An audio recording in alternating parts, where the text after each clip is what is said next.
ബഹുമാനപ്പെട്ട അധ്യാപകർ, സ്നേഹനിധികളായ കൂട്ടുകാർ, എല്ലാവർക്കും എൻ്റെ സ്നേഹാഭിവാദികൾ. ഈ നൂറ്റാണ്ടിൽ എന്നെ ഏറെ ആകർഷിച്ച 5 പുസ്തകങ്ങളുടെ പേര് പറയാൻ ഒരു ഇംഗ്ലീഷ് പ്രസിദ്ധീകരണം ആവശ്യപ്പെട്ടു. അതിൽ ഞാൻ എടുത്തു പറഞ്ഞത് ബഷീറിന്റെ പാത്തുമ്മയുടെ ആട് എന്ന കൃതിയാണ്. മലയാള സാഹിത്യത്തിലെ ചക്രവർത്തി എന്നറിയപ്പെട്ട MT വാസുദേവൻ നായരുടെ വാക്കുകളാണിവ. ബഷീറിയൻ സാഹിത്യമോ അതെന്തിനു കൊള്ളാം എന്ന് പറഞ്ഞ് ആ മഹാനായ സാഹിത്യകാരനെ അധിക്ഷേപിക്കുന്ന സാഹിത്യ കുലപതികളുടെ ഇടയിൽ നിന്നാണ് MT ഈ പ്രസ്താവന പറയുന്നതെന്ന് നാം ഓർക്കേണ്ടതുണ്ട്. മലയാള സാഹിത്യ രംഗത്തെ ഒരു അത്ഭുതമാണ് ബഷീർ.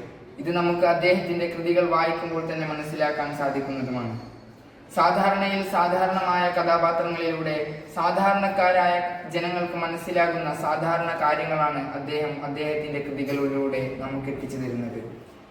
എഴുത്തുകാരന്റെ മനസ്സിൽ നിന്നും നേരെ വായനക്കാരുടെ മനസ്സിലേക്ക് എത്തുന്ന ഒരു ഭാഷയാണ് അദ്ദേഹം തന്റെ കൃതികളിൽ ഉപയോഗിച്ചിരിക്കുന്നത്. ഈ ഒരു എഴുത്തിലൂടെ അക്കാലത്ത് അദ്ദേഹം വളരെ വലിയൊരു വിപ്ലവം തന്നെ സൃഷ്ടിച്ചിരുന്നു. MT ചൂണ്ടിക്കാട്ടിയതുപോലെ നമ്മുടെ വാമൊഴിയുടെ എല്ലാ ചാരുതയും ഒപ്പിയെടുത്ത് അതൊരു പുതിയ സങ്കേതമാക്കാമെന്ന് തെളിയിക്കുകയായിരുന്നു ബഷീർ തന്റെ ഓരോ കൃതികളിലൂടെയും. ബഷീറിന്റെ കൃതികൾ വായിക്കുമ്പോൾ അത് വെറുതെ ചിരിപ്പിക്കാനും രസിപ്പിക്കാനും വേണ്ടി ഉണ്ടാക്കിയതാണെന്ന് തോന്നുമെങ്കിലും അദ്ദേഹത്തിന്റെ ഓരോ കൃതികളും നാം ഒന്ന് സൂക്ഷ്മമായി പരിശോധിച്ചാൽ അദ്ദേഹത്തിന്റെ ഓരോ വാക്കിന് പിന്നിലും ആശയത്തിന്റെ ഒരു മഹാസമുദ്രം തന്നെ നമുക്ക് കാണാൻ സാധിക്കും.